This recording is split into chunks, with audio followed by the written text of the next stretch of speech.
जीवन में उतार चढ़ाव किस कदर आते हैं उसकी एक लाइव तस्वीर आइए हम आपको बिंदास हरियाणा पर हिसार से दिखाते हैं। जी हाँ, ये 4 साल के अपरजित लोहान की तस्वीर आप देख रहे हैं जब नन्हा मुन्ना बच्चा था, लेकिन हालांकि इस तस्वीर से ये साफ जाहिर होता है कि बचपन से ही अवतार लिया था कुछ बनने का, और आज वही अवतार वास्तव में कामयाबी का दौर हासिल कर पाया है और एक नई पहचान बनाई है। जी हाँ, हम बात कर रहे हैं यूपीएससी की परीक्षा में 174वां स्थान हासिल करने वाले नारनौल से संबंध रखने वाले अपरजित लोहान की।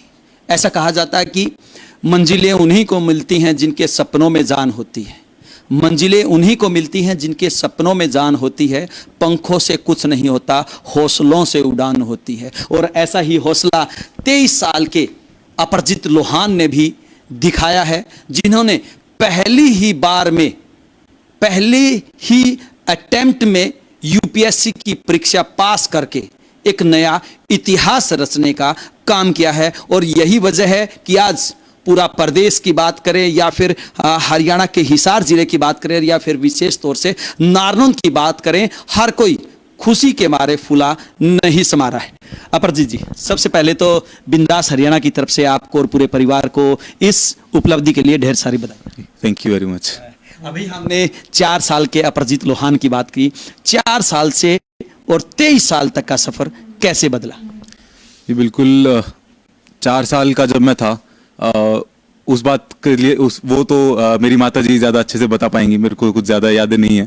लेकिन जहाँ तक मैं आपको यूपीएससी का अगर बताऊं कि जो मेरा सपना था, मेरे माता पिता ने जो सपना देखा था, वो चीज़ मुझे याद है कि मेरी दादी जी ने मुझे एक बार बोला था जब मैं 4th या 5th क्लास में था। तब मैं किसी मेरे छोटे दोस्त के बर्थडे पे जा रहा था और जैसे ही मैं तैयार होके कमरे से बाहर आया, उसी टाइम मेरी दादी जी ने मेरे को देखते ही बोला कि आज तो मेरा बेटा कलेक्टर लग रहा है। वहां से मुझे ऐसा लगा कि ये कलेक्टर क्या होता है, आईएएस आईपीएस का पेपर कैसे होता है।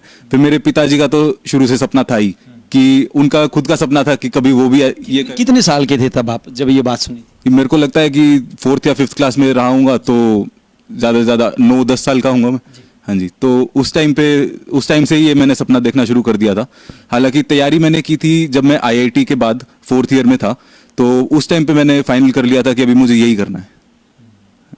मतलब बचपन में आपने सिर्फ शब्द सुना था, लेकिन शब्द की अहमियत आपको मेहनत के बाद ही पता चला। बिल्कुल बिल्कुल, मतलब जैसा अभी पिछले 3 दिन से घर पे माहौल है, सब लोग खुश हैं, पूरे हिसार का माहौल ही ऐसा हो गया है। ये इस बात की तो मुझे अब भी उम्मीद नहीं थी रिजल्ट आने के बाद भी कि मैंने इतना बड़ा मुकाम हासिल कर लिया है। अपरजीत जी, वैसे आपने दुनिया के रंग ढंग को बहुत अलग तरीके से इन 4 दिनों में देखा है, क्योंकि 4 दिन पहले शायद हो सकता है कि आप अकेले रूम में रहते थे और अब 4 दिन के बाद, 5 दिन के बाद अब कैसा माहौल है? क्योंकि जिस प्रकार से आपको सफलता मिली है उसके बाद बधाई देने वालों का तांता लगा हुआ है, निश्चित रूप से होगा भी। जी बिल्कुल, बधाई तो आती ही जा रही हैं। और ये फ़ोन है या सोशल मीडिया है, तो मम्मी पापा का तो फ़ोन ही नहीं रुक रहा है। मेरे पास फ़ोन दूसरा था जिसका नंबर ज़्यादा लोगों के पास था नहीं, तो मेरे पास, हाँ जी, तो मेरे पास मेरे फ्रेंड्स जो थे आईआईटी बॉम्बे वाले, उन लोगों के बहुत फ़ोन वगैरह आ रहे हैं।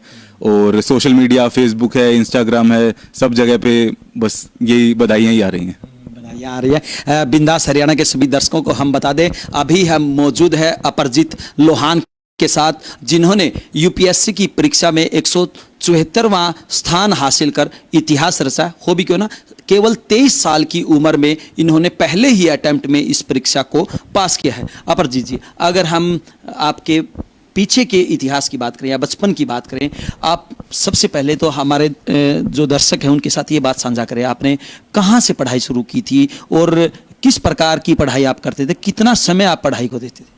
जी, मेरी सारी schooling saint Francis Xavier school Talwandi Rana से हुई है, हिसार में ही। तो मैं स्टार्टिंग से ही मुझे ऐसा था कि मुझे अपनी क्लास में टॉप रहना ही अच्छा लगता था। कभी मेरे अगर कहीं पे मार्क्स कम आते थे तो मैं खुद ही, कभी पेरेंट्स की तरफ से ऐसा कोई दबाव नहीं था कि आपको पढ़ाई ही करनी है या ऐसा कुछ। माता पिता सिर्फ एक राह दिखा सकते हैं, करना खुद बच्चे को ही होता है। तो मेरे साथ ऐसा ही था, और साथ में माता पिता की मोटिवेशन तो थी कि अगर आप कुछ कहीं पे मार्क्स कम आ रहे हैं, कहीं पे ठीक नहीं हो पा रहा है, तो वो हमेशा मुझे मोटिवेशन देते थे। वही सेम चीज़ हुई थी स्पेशली जब 11th और 12th क्लास में, जब बहुत इंपॉर्टेंट टाइम होता है वो किसी भी स्टूडेंट के लिए। तो उस टाइम पे भी मैंने आईआईटी की जो तैयारी की, तो मैंने हिसार से ही की थी। तो उस टाइम पे मेरे माता पिता ने मुझे काफ़ी बोला कि तू कोटा चला जा, कोटा से बच्चे तैयारी करते हैं, दिल्ली चला जा, चंडीगढ़ चला जा।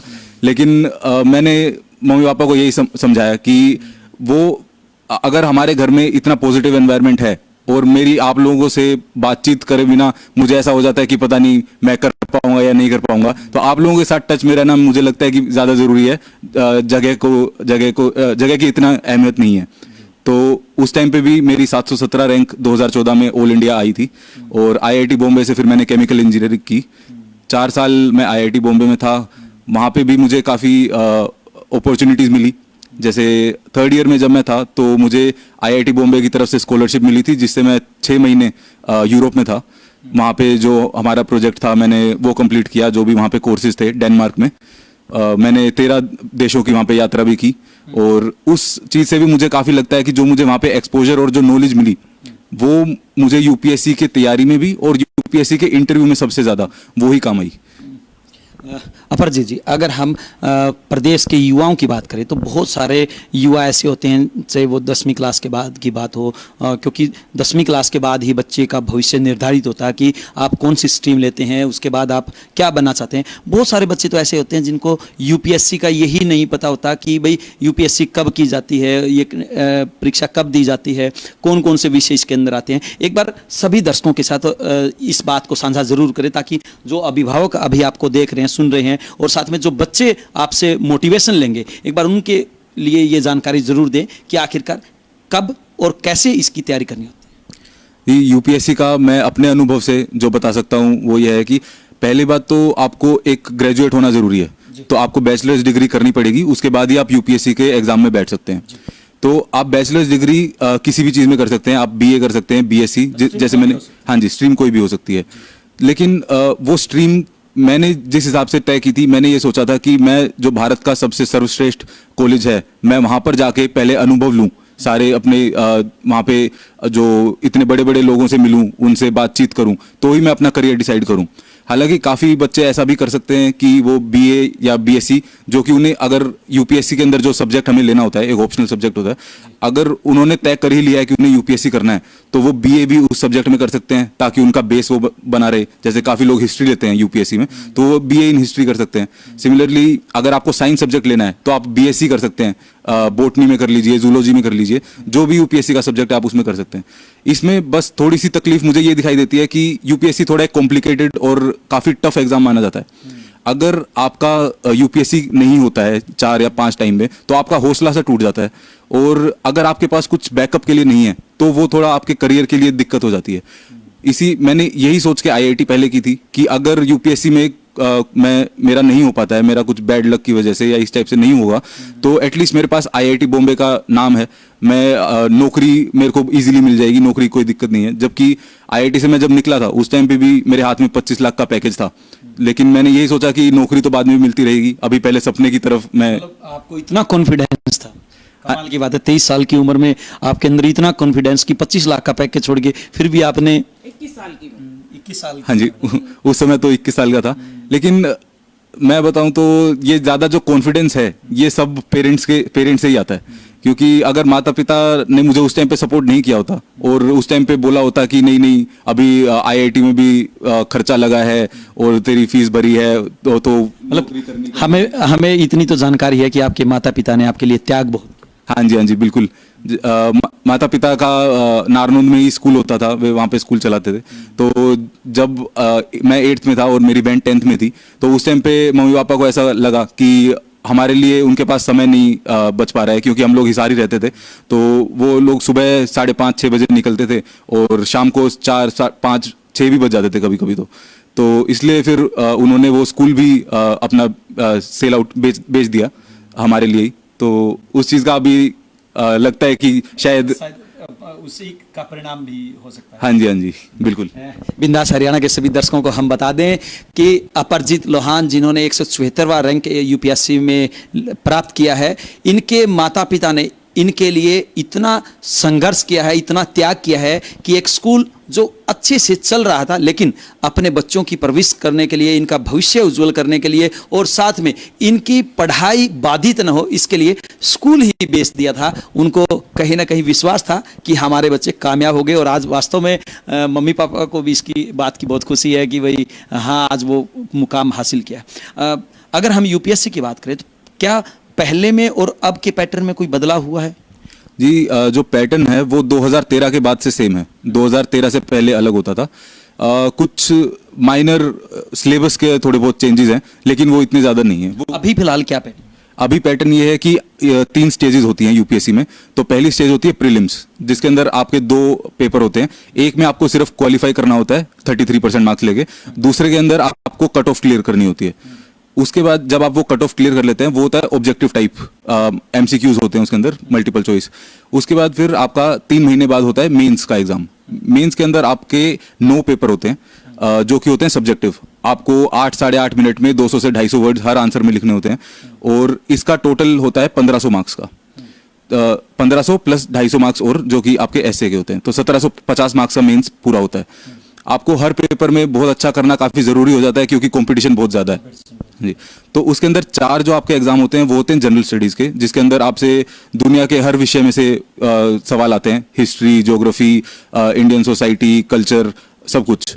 और आपको उसके बाद चूज करना होता है अपना एक ऑप्शनल सब्जेक्ट। फॉर एग्जांपल मेरा जो ऑप्शनल सब्जेक्ट था वो था पॉलिटिकल साइंस, तो मैंने वो सब्जेक्ट चूज किया था, और उसके अंदर 2 पेपर होते हैं, वो मैंने क्लियर किए। एक एसए का पेपर होता है जो कि 250 मार्क्स का होता है। उसके अंदर जो भी अपने करंट अफेयर्स के अंदर चीजें चल रही हैं उसके रिलेटेड जनरली आता है। जैसे हमारे एसए का टॉपिक थे हेल्थ केयर और विमेन सेफ्टी, तो उसके ऊपर आपको ऐसे लिखने होते हैं 2 ऐसे।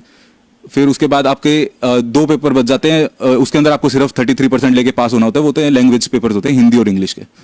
तो ये 9 पेपर होते हैं। इसके बाद फिर आपका जब रिजल्ट आता है 2-3 महीने बाद, फिर आपके इंटरव्यू की तैयारी आपकी शुरू हो जाती है। इंटरव्यू आपके 275 मार्क्स का होता है, जिसके अंदर आपको और मेंस के साथ में ये मार्क्स जुड़ के ही आपकी फाइनल रैंक बनती है। तो इंटरव्यू 275 मार्क्स का भी काफ़ी वेटेज होता है उसका भी। तो अगर काफ़ी मैंने ऐसे बच्चे भी सुने हैं जो कि काफ़ी बार इंटरव्यू तक पहुंचे, 3 बार या 4 बार, लेकिन उनका फिर भी क्लियर नहीं हो पाता है, क्योंकि इंटरव्यू की वेटेज काफ़ी ज़्यादा है। तो एक्चुअली इसको यूपीएससी इंटरव्यू बोलता ही नहीं है, यूपीएससी इसको बोलता है पर्सनैलिटी टेस्ट। हाँ जी, तो वो आपके वहाँ पे आपकी नॉलेज जो है वो ऑलरेडी प्रीलिम्स और मेंस में चेक कर चुके हैं। उन्हें अब जो चेक करना है वो ये है कि क्या आपके अंदर ऑफिसर लाइक क्वालिटीज हैं, आपकी पर्सनैलिटी, आप क्या उनकी बातें अच्छे से सुन पा रहे हैं, समझ पा रहे हैं, और फिर अच्छे से क्या आप उनका जवाब दे पा रहे हैं। जितना उन्होंने पूछा है क्या आप उतना ही जवाब दे रहे हैं, या फिर आप उनको बस ये दिखाना चाहते हैं कि मेरे को काफ़ी ज़्यादा आता है। तो जी, एक बात और आती है कि अप्रोच की बात अगर हम करें तो क्या यूपीएससी में कहीं ऐसा कुछ होता है? नहीं, बिल्कुल नहीं। ऐसा आप कोई भी इंडिपेंडेंस के बाद से कोई भी अखबार, कोई भी वेबसाइट, कुछ भी आप खोज लीजिए, आपको ये दिखेगा कि हमारी कोई भी ऐसी बॉडी नहीं होगी जिसके ऊपर कभी उंगलियां नहीं उठी है, लेकिन सिर्फ एक यूपीएससी एकमात्र ऐसी बॉडी है जिसने सिर्फ मेरिट को ही हमेशा ऊपर रखा है, और उसके अंदर कभी कोई करप्शन या फिर अप्रोच, किसी की सिफारिश, ऐसा बिल्कुल कहीं नाम नहीं आया। एक बार फिर हम आपको बता दें, ये अपरजीत लोहान है जिन्होंने यूपीएससी में 174वां स्थान हासिल करके इतिहास रचा है, और इन्होंने बड़ी बारीकी से आपके और आपके बच्चों के लिए ये जानकारी दी है कि आप कैसे यूपीएससी टेस्ट की तैयारी करके आगे बढ़ सकते हैं, अपना भविष्य उज्जवल कर सकते हैं। अपरजीत जी, सिर्फ 23 साल की उम्र में आप ऐसा स्थान हासिल करने जा रहे हैं, और कहीं ना कहीं हमें लगता है कि शायद आईपीएस में आप जाएंगे तो आपके बड़े बड़े स्टार लगेंगे, बहुत बड़ी फौज होगी आपके साथ, तो कैसा महसूस होगा? अभी से पहले सपने आने लगे? हाँ जी, सपने तो जैसे मैंने आपको बताया कि पहले से ही देख रहे थे, लेकिन अभी ऐसा लग रहा है कि सपने के पास काफी पहुंच चुके हैं। लेकिन मैं ये भी साथ में बोलना चाहूंगा कि इंसान का काम ही है सपने देखना। अभी एक सपना पूरा हुआ है, आगे अभी देश की सेवा का सपना है, जो पहले सोच रखा था कि ये ड्यूटीज मेरे को करनी है, या फिर यहाँ पे हमारे समाज में ये चीज की सुधार की जरूरत है, अब मैं वही सपने देखूंगा कि किस तरह से इस चीज को सुधारा जाए। अपरजीत जी, आपके पास वो विभाग आएगा जिसके ऊपर उंगलियां उठती हैं। हम बात करें पुलिस विभाग की, तो आपको पुलिस से लगाव था? कभी बाइक लेके निकलते थे, कोई पुलिस वाला रुकवाता था, इस तरह का कोई अनुभव है आपको? कोई कभी एक्सपीरियंस रहा हो, एक अनुभव जरूर साझा करें। ये पुलिस के लिए तो मेरे दिल में तो विशेष रूप से रिस्पेक्ट रही है शुरू से, क्योंकि मेरे दो मामा जी दोनों ही पुलिस में थे, मिस्टर बलजीत नैन और मिस्टर बलवान नैन। और तो उनको देख के जब भी मैं उनको यूनिफॉर्म में देखता था बचपन में, तो मेरे को उनसे काफी प्रेरणा मिलती थी। नहीं, कभी किसी पुलिस वाले ने रुकवाया हो, डांटा हो, वो अनुभव जरूर साझा करें। अभी रिसेंटली जब एक बार मैं अपनी बहन को छोड़ने जा रहा था अग्रोहा मेडिकल में, तो वहाँ उस टाइम पे ये मास्क के चलते हमें रोक लिया गया था। रिसेंटली कोरोना के टाइम की बात है, तो उस ये तो अभी की बात है। हाँ जी, हाँ जी। तो उस टाइम पे फिर जो नॉर्मल रूल्स एंड रेगुलेशन होती है उस हिसाब से हमने किया था जो भी चालान जो भी मतलब चालान कटाया, बच गए? चालान तो कटा था। चालान कटा था। आपकी बातों से लग नहीं रहा, आप कह रहे हैं कि नॉर्मली जो चलता है, नॉर्मली तो जो चलता है। नहीं, नॉर्मली रूल्स एंड रेगुलेशंस के हिसाब से जो भी होता है, तो चालान था जितना भी था, 500 रुपए का चालान उन्होंने हमारे लगाया था, तो वो हमने भरा। आपको ये नहीं लगा कि रुक जाओ थोड़े से समय, मेरा रिजल्ट आने वाला है? नहीं, ऐसा तो बिल्कुल भी नहीं है, क्योंकि ये तो सीधा सा देखा जाए तो पावर का एक मिसयूज है। तो चाहे कोई भी अधिकारी हो, चाहे प्रधानमंत्री हो, वो भी लॉज के अंडर है और हमें उन चीज़ों को फॉलो करना चाहिए। आप जिस महकमे में जाएंगे वहाँ पे बहुत बड़ी जिम्मेवारी आपके पास होगी, क्योंकि कानून व्यवस्था को लागू करना, उसको जनता में एक पॉजिटिव दृष्टिकोण से पैदा करना बहुत बड़ी बात होती है। तो 23 साल की उम्र में इतना संभाल पाओगे? क्योंकि हो सकता है आपको शुरुआत में ही जिले की कमान मिल जाए। हाँ जी, तो अभी जैसा ट्रेनिंग का है कि अभी तक डेट आई नहीं है फाइनल, लेकिन सोच रहे होपफुली सितंबर एंड में आ जानी चाहिए। हाँ जी, तो उसके बाद फिर हमारी 2 फेज में ट्रेनिंग होती है। पहले मसूरी में होगी 3 महीने, फिर 11 महीने हैदराबाद होगी। उसके बाद फिर आपको डिस्ट्रिक्ट पे अलग अलग पोस्ट पे लगाया जाता है। जैसे आपका 3 महीने के लिए आपको एसएचओ, फिर 3 महीने के लिए डीएसपी, 3 महीने के लिए एएसपी लगाया जाता है। हाँ जी, तो हाँ जी, ताकि एक बार तो आपको मुंशी के पास भी बिठाएंगे। हाँ जी, बिल्कुल, ताकि और ये काफी जरूरी भी है। हाँ जी, क्योंकि जैसे आपने बोला कि 23 साल की उम्र में अभी मुझे पता भी नहीं है, क्योंकि गवर्नमेंट ऑफिसेज में मैंने बहुत ही कम चक्कर काटे हैं, तो मेरे को नहीं पता है कि कैसे। इसलिए आपके चेहरे पे लालिमा है, अगर चक्कर काटे होते तो हाँ जी, नहीं बिल्कुल, आपने ये मजाक के रूप में जो आपके वो बताया है कि गवर्नमेंट के अंदर क्या क्या दिक्कत है, इस चीज को भी मैं बिल्कुल नोट कर रहा हूँ। और मैं बिल्कुल आपको यकीन दिलाता हूँ कि आप कभी अगर पुलिस थाने में जहाँ पे मैं पोस्टेड हूँ वहाँ पे आएंगे, तो वहाँ पे मोस्ट एफिशिएंट आपको पुलिस फोर्स मिलेगी। नहीं पड़ेंगे। अपरजीत जी, भगवान करे हमें पुलिस थाने में ना पड़े, अगर हमें कभी चाय पीनी होगी तो घर पे ही आए। हाँ जी, बिल्कुल। क्योंकि पुलिस थाने में आने के बाद आपके तेवर बदल जाएंगे और आप ये कहेंगे कि भाई मैं कानून से बाहर नहीं कर सकता। नहीं, ये बात तो बिल्कुल है, ये तो कानून के बाहर तो बिल्कुल नहीं कर सकता, लेकिन तेवर जो बदलने की बात है वो मैं आपको बिल्कुल यकीन दिलाता हूँ कि मैं पहले भी वैसा ही अपराजित था, अब भी वैसा ही हूँ। क्योंकि मैं जिन लोगों ने मुझे बनाया है, मेरे चाचा जी हैं हरविंदर सिंह लोहान, उनको टोनी नाम से नारनौल में जाना जाता है, तो उनका पूरा सपोर्ट रहा।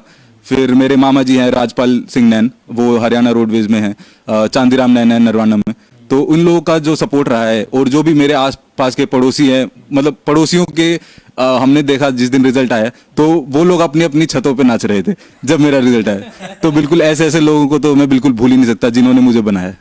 जो पड़ोसी, जैसा कि आपने बताया, छतों पे नाच रहे थे, उससे पहले कभी आपके साथ नाचे हैं या आपके लिए?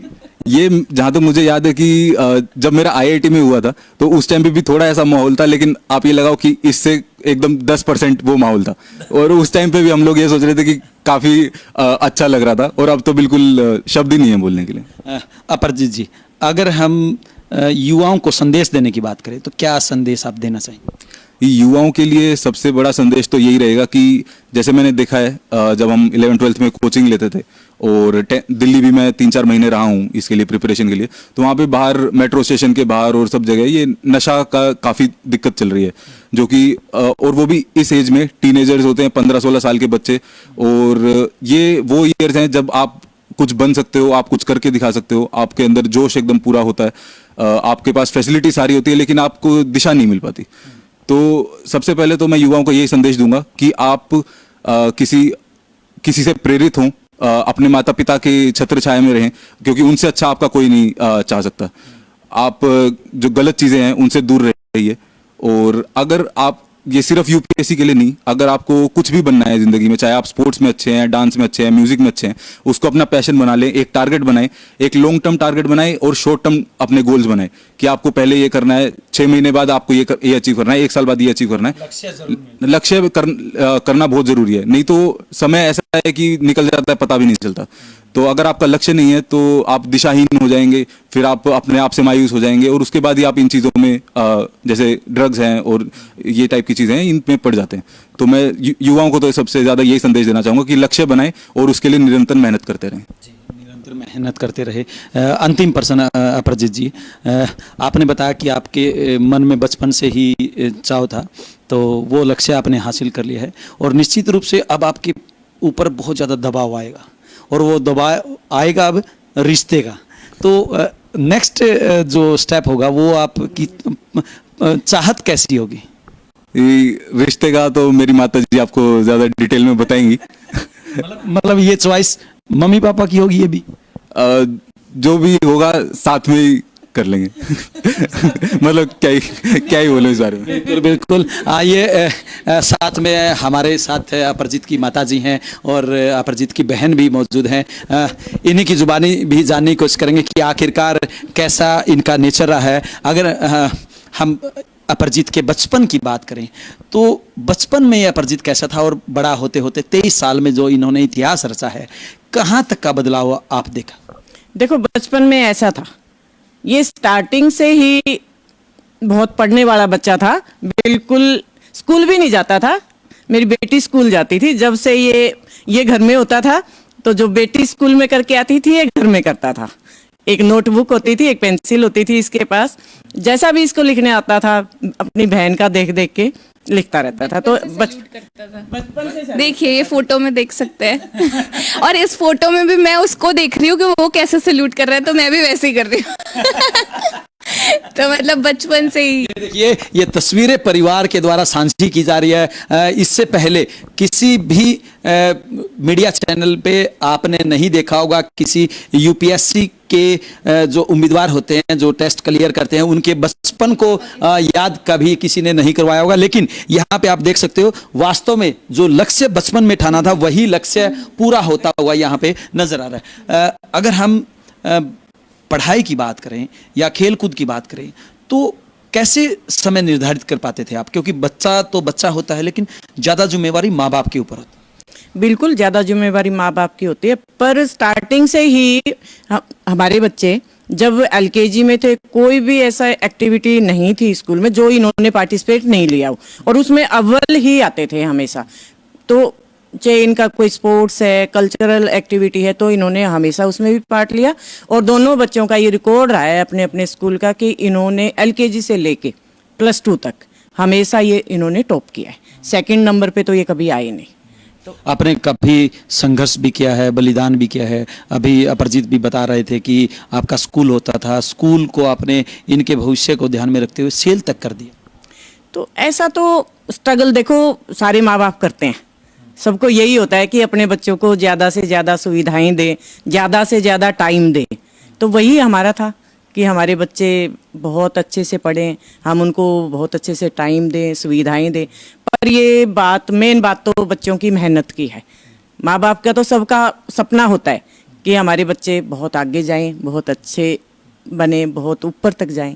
तो हमने तो बस इनको मोटिवेट किया, गाइड किया और हमारे सपने बच्चों ने साकार कर दिए। अभी हम इसके लाइफ पार्टनर की बात कर रहे थे, तो कैसा होगा इनका लाइफ पार्टनर आपके अनुसार? लाइफ पार्टनर पहले से ही हम ले आए हैं। हाँ, ले आई। हाँ बिल्कुल, मैं ले आई हूँ पहले से। मैंने बेटे का रोका कर दिया है, बेटी का भी कर दिया है हमने, बेटे का भी करते। वो जो हमारी बहू है वो डॉक्टर है। हाँ, हमारी बेटी डॉक्टर है, हमारी बहू डॉक्टर है। हाँ जी। क्या जम पाएगी एक पुलिस वाले और एक डॉक्टर की? बिल्कुल जम पाएगी, क्योंकि इनकी 8 साल से जम रही है। अच्छा। हाँ। आपके तो ऐसे ही खोल दिया। हाँ जी।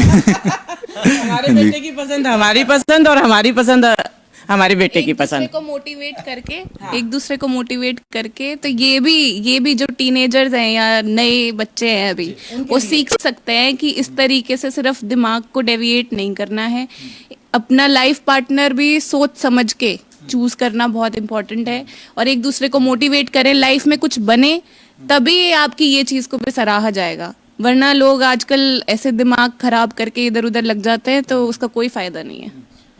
अगर हम अपराजित के बचपन से लेके अब तक की बात करें तो क्या कभी इनकी पिटाई करने की भी नौबत आई बीच में कभी कभी हाँ करती थी। हाँ, वो तो मैं डिनाई नहीं करती, क्योंकि कई बार गुस्सा आ जाता था, किसी न किसी बात पे आ जाता, क्या करती थी मैं पिटाई। इनके पापा जी ने कभी कुछ नहीं कहा इनको, पर मैं करती थी। मैं बिल्कुल ऐसे डिसिप्लिन में रखती थी, क्योंकि ये स्टार्टिंग में से ही जैसे मैंने बिल्कुल ऐसे डिसिप्लिन में रखा इनको, जैसे घर में भी अपना जो इनका स्कूल बैग है, जो इनके शूज हैं, जो इनके कपड़े हैं, वो मैं कपड़े प्रेस करके रख देती थी। बस उसके बाद इनका काम है कि मॉर्निंग में इनका बैग है जो स्कूल बैग, रात को ये अपना तैयार करके सो जाते थे। मेरे को पता था कि अगर ये स्कूल में बिना नोटबुक के जाएंगे, स्कूल में चांटा लगेगा, दूसरे दिन भी लगेगा। पुलिस का अनुशासन आपने बचपन से ही सीखा? बिल्कुल बचपन से। तीसरे दिन ये नोटबुक भूल के नहीं जाएंगे। तो मैंने कभी इनका स्कूल बैग तैयार नहीं किया। LKG से लेके मैंने इनके यूनिफॉर्म जरूर तैयार की, प्रेस कर देती थी। तो इन्होंने अपना काम स्टार्टिंग से अपने आप किया। एक बात और आती है, जब बच्चा सफल हो जाता है तो कहते हैं कि पिताजी की मेहनत है, और जब असफल हो जाता है तो कहते हैं कि माँ के लाड प्यार ने बिगाड़ दिया। देखो ऐसा तो नहीं है, ऐसी बात तो नहीं। आमतौर पे ऐसा सुनने को बस ये कहावत है ना, तो माँ अपने बच्चे को कभी बिगाड़ना चाहती। माँ की तो पूरी, बल्कि माँ की पूरी ये होती है कि मेरा बेटा बहुत अच्छे से, आशीर्वाद भी होता है, विश भी होती है माँ की। पापा तो, पिताजी तो वही चलो बाहर चले गए, माँ ही रहती है बच्चे के पास, और माँ का ही ज्यादा लगाव होता है बच्चे से। तो हमेशा यही रहता है माँ का तो कि मेरा बच्चा बहुत अच्छा बने। सभी माताओं को क्या संदेश देना चाहिए? मैं तो सभी माताओं को यही संदेश दूंगी कि अपने बच्चों पे प्रेशर ना बनाएं। जिस भी सब्जेक्ट में बच्चे या जिस भी फील्ड में बच्चा जाना चाहते हैं, उनका पूरी तरह से उनको मोटिवेट करो और गाइड करो। कोई जरूरी नहीं है कि सारे बच्चे UPSC क्लियर करें, पर जिसमें किसी बच्चे का स्पोर्ट्स में इंटरेस्ट है, किसी बच्चे का फोटोग्राफी में है, तो उस बच्चे को जो माता पिता हैं, जिसकी जैसी रुचि है, उस बच्चे को सपोर्ट करो, मोटिवेट करो, गाइड करो, तो बच्चा बहुत अच्छे से कर पाएगा। हमारे साथ अपराजित की बहन भी मौजूद है। क्या नाम है आपका और कहाँ तक आपने पढ़ाई की है, अब क्या करें? मैं डॉक्टर अपराजिता हूँ, और मैं अपराजित और अपराजिता। हाँ, अपराजित और अपराजिता। तो मैं अग्रोहा मेडिकल में 3rd ईयर में MD कर रही हूँ। आई सर्जन बनने वाली हूँ, बस मेरा लास्ट ईयर है। तो पहले मैंने MBBS की, उसके बाद मैंने MD की तैयारी की, और फिर अग्रोहा में मेरा एडमिशन हुआ। तो कभी भाई को देख के ऐसा नहीं लगता था कि भाई मैं तो डॉक्टर बन गई, तू क्या बनेगा? नहीं, भाई ने IIT कर ली थी। जैसे जैसे मेरा MBBS में एडमिशन हुआ था, तो बस मेरे से 2 साल छोटा है, तो मेरे साथ साथ ही इसका IIT में एडमिशन हो गया था। लेकिन जब मुझे बस इतना याद आता है कि जब मैं MD की तैयारी कर रही थी, तो भाई घर पे आया हुआ था छुट्टियों में, और मेरा तैयारी का पीक का टाइम चल रहा था। तो मैं एक बार तो बहुत ही डीमोटिवेट हो गई थी कि नहीं, मुझसे नहीं होगा, क्योंकि उसमें भी 19 सब्जेक्ट्स होते हैं, बहुत पढ़ना पड़ता है। तो लेकिन तब मुझे याद है कि इसने मेरा रात को, चाहे मुझे कुछ खाना है, पराठे, मैगी, जो भी मुझे चाहिए था, इसने मेरा पूरा सपोर्ट किया। मम्मी पापा सो जाते थे तो, लेकिन इसने मेरा पूरा साथ दिया। मतलब उस टाइम भी जो मैं अब MD कर पा रही हूँ, उसका भी बहुत इसका भाई का हाथ है उसके अंदर भी। हाँ, भाई ने मुझे बहुत सपोर्ट किया है। अब UPSC में चयन हुआ है, कितनी खुशी आप देखती हैं? बहुत खुशी है, बहुत ही खुशी है। मतलब हमें विश्वास था कि ऐसा ही रिजल्ट आएगा, लेकिन जिससे भी बात करते तो वो ये देख के बोल देते थे, जैसे 5 मिनट आप भी बात करोगे कि ये तो ऑफिसर ही बनेगा, इसका तो माथा पढ़ लिया हमने, ये तो ऑफिसर ही बनेगा। लेकिन मतलब हम जो एकदम करीबी लोग हैं, मम्मी, मैं, पापा, तो हमारे मन में ऐसे था कि हाँ, मतलब इतना इसने मेहनत करी है, लेकिन फिर भी मन में एक रहता था कि जब रिजल्ट आएगा तभी हम बोल पाएंगे। तो अब जब रिजल्ट आया है तो हमें गर्व है कि जो हमने सोचा था वैसा ही रिजल्ट आया। अपराजिता, अगर हम एक ही परिवार की बात करें तो एक कानून से बचाएगा और कहीं ना कहीं जो गलत काम करता है उसको रोकेगा, और आप भगवान का रूप हैं, तो क्या इस प्रकार से जो आपका परवरिश का जो समय रहा है, औरों को क्या संदेश देना चाहेंगे आप, विशेष तौर से युवा बच्चों को? बस यही संदेश देना चाहेंगे कि आप अपना एक लक्ष्य फिक्स करें, चाहे वो कोई भी फील्ड हो। मम्मी पापा ने स्टार्टिंग से यही सिखाया है कि जो भी करो उसमें बेस्ट करो, चाहे आप कोई भी फील्ड हो, सिर्फ पढ़ाई से रिलेटेड नहीं, जो भी करो मतलब बेस्ट करना है आपको उसके अंदर। तो बस यही मेन एक एम होना चाहिए। ज़रूरी नहीं है कि डॉक्टर ही बनो, यूपीएससी ही करो, लेकिन जो भी करो बेस्ट करो, हाँ बेस्ट करो। अगर हम अपराजित के आने वाले समय की बात करें तो इनको देखते हुए क्या लगता है दूसरे बच्चे प्रेरणा लेंगे? बिल्कुल लेंगे। अभी कल की बात बताऊं कि कल हमारे यहाँ पड़ोस में है, उनका छोटा 6 क्लास स्टैंडर्ड में बच्चा है, तो वो लेके आए अपने बच्चे को, कह रहे मैं अपने बच्चे को मिलाना चाहता हूँ आपके बेटे से कि ये मोटिवेट हो, और वो दिखाना चाहता था ऐसे कि बेटा ये देखो। फिर मैंने उनको कहा कि बेटा आपका बड़ा छोटा है, कह रहा मैम ये ना फ़ोन नहीं छोड़ता। फ़ोन आजकल के बच्चे बहुत ज़्यादा यूज करते हैं, और ये ऑनलाइन क्लासेज होने के बाद तो बहुत ही ज़्यादा, क्योंकि पेरेंट्स की अब बहाना बच्चों के लिए बहाना हो गया और पेरेंट्स की मजबूरी होगी। तो इसलिए बोला मैम मैं आपके बेटे से, मैंने सुना आपका बेटा ने सोशल मीडिया पे नहीं है, व्हाट्सएप पे नहीं है, फेसबुक पे नहीं है, तो मैं ऐसे बताता हूँ बेटे को, ये मेरी तो बात समझता नहीं। मैंने सोचा चलो एक बार लोहान साहब के घर जाके इनके बेटे से मिलवा के लाता हूँ, तो प्लीज़ आप वो अपना फ़ोन दिखा दो जो आपके बेटे का। तो फिर मैंने उनको दिखाया कि मेरा बेटा ये फ़ोन रखता था। अच्छा, हाँ ये फ़ोन रखता है जिसमें नेट नहीं था। उस बच्चे को मैंने दिखाया, मैं ये देख बेटा इसमें कोई व्हाट्सएप नहीं, कोई नेट नहीं, कोई फेसबुक नहीं। तो देखिए सभी युवा बच्चों के लिए एक बहुत बड़ा संदेश है। यूपीएससी के अंदर 174वां रैंक हासिल करने वाले पहली बार में ही 23 वर्षीय अपराजित के पास सिर्फ ये नोकिया का सिंपल फोन है जिसके अंदर नेट नहीं था। ये 11th से, और ये कहा जाता है कि सोशल मीडिया का इस्तेमाल करना चाहिए। हालांकि हम भी मानते हैं कि सोशल मीडिया का इस्तेमाल आपको अच्छे के लिए और साथ में अपनी पढ़ाई को आगे जारी रखने के लिए करना चाहिए। आप उससे सहायता ले सकते हैं, लेकिन एक सही तरीके से। और उसके भी अलावा इन्होंने तो ये भी साबित कर दिया है कि बगैर आप फोन का इस्तेमाल किए, बगैर समय बर्बाद किए, आप पढ़ाई पर फोकस कर सकते हैं।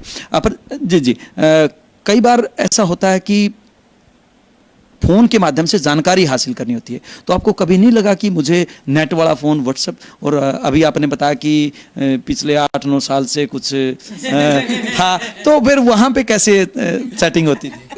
जी मेरे पास उसके लिए लैपटॉप था, तो चोरी छुपे नहीं तो जैसे मैंने जैसे बताया कि मैंने तैयारी भी घर से ही की है, तो ऑनलाइन क्लासेस मैंने भी लगाई हैं। लेकिन अगर आपके पास लैपटॉप है और फोन है, वो बहुत 2 अलग अलग चीजें हो जाती हैं। तो लैपटॉप को अगर आप खोल रहे हो, उसको फिर आप चला रहे हो, तो आप उसको जनरली काम के लिए यूज करते हैं, जबकि फोन आपके पूरा टाइम जेब में पड़ा रहता है, और जैसे ही उसके अंदर कुछ भी टिंग करके आवाज आई तो वो डिस्ट्रैक्ट करता है। हाँ जी, लैपटॉप के ऊपर ऐसा नहीं होता है। लैपटॉप अगर आप यूज कर रहे हो तो उसके अंदर आपने अगर समय निर्धारित कर लिया, जैसे मैंने, ऐसा नहीं है कि मैंने और कुछ नहीं किया है, सिर्फ मैंने सोशल मीडिया ही छोड़ा था, क्योंकि सोशल मीडिया पे मुझे ऐसा लगा कि जितनी पॉजिटिविटी है उससे ज़्यादा नेगेटिविटी है, तो इसलिए मैंने सोशल मीडिया छोड़ दिया था। लेकिन ऐसा नहीं है कि मैंने कोई मूवीज़ नहीं देखी हैं, मैंने, क्योंकि मेरे को मूवीज़ देखने का काफ़ी शौक है, तो मैंने मूवीज़ देखी हैं लैपटॉप पे।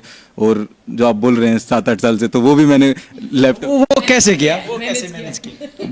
वो भी मतलब लैपटॉप पे एक अलग से, जो जैसे गूगल का हैंगआउट्स होता है, उसके ऊपर ज़्यादा लोग नहीं होते। तो देखिए हमने एक यूपीएससी के जो पास करने वाले युवा साथी हैं, उनके जो अंदरूनी रहस्य है उनको भी हमने आपके साथ साझा करने की कोशिश की है। और निश्चित रूप से एक बार फिर बिंदास हरियाणा इनके उज्जवल भविष्य की कामना करता है, और पूरा बिंदास हरियाणा का जो परिवार है वो इस परिवार को ढेरों शुभकामनाएं देता है, बधाई देता है। और हम सभी अभिभावकों से, आप सभी दर्शकों से, और विशेष तौर से युवा बच्चों से ये अपील करते हैं कि आप भी अपने जीवन में जिस लक्ष्य को निर्धारित करें, उसी लक्ष्य पर आगे बढ़ते रहें। क्योंकि जिस प्रकार से कहा जाता है कि अगर आपने कुछ करने का मन बना लिया है, कुछ जीवन में अगर आपने कामयाबी हासिल करने की ठान ली है तो निश्चित रूप से आप उस कामयाबी को जरूर हासिल करें, बशर्ते उसके लिए आपके अंदर आत्मविश्वास होना चाहिए और दृढ़ निश्चय भी जरूरी है। यह थी अपरजीत लोहान की कहानी। बने रहिए बिंदास हरियाणा के साथ, ऐसी ही पॉजिटिव खबरें और जहां कहीं भी होंगी वो हम आप तक पहुंचाते रहेंगे और उन्हीं की जुबानी दिखाते, बताते और सुनाते रहेंगे कि आखिरकार उन्होंने इतिहास रचने में कैसे भूमिका निभाई है। वीडियो जर्नलिस्ट अमित कुमार के साथ अजय लोहान, बिंदास हरियाणा।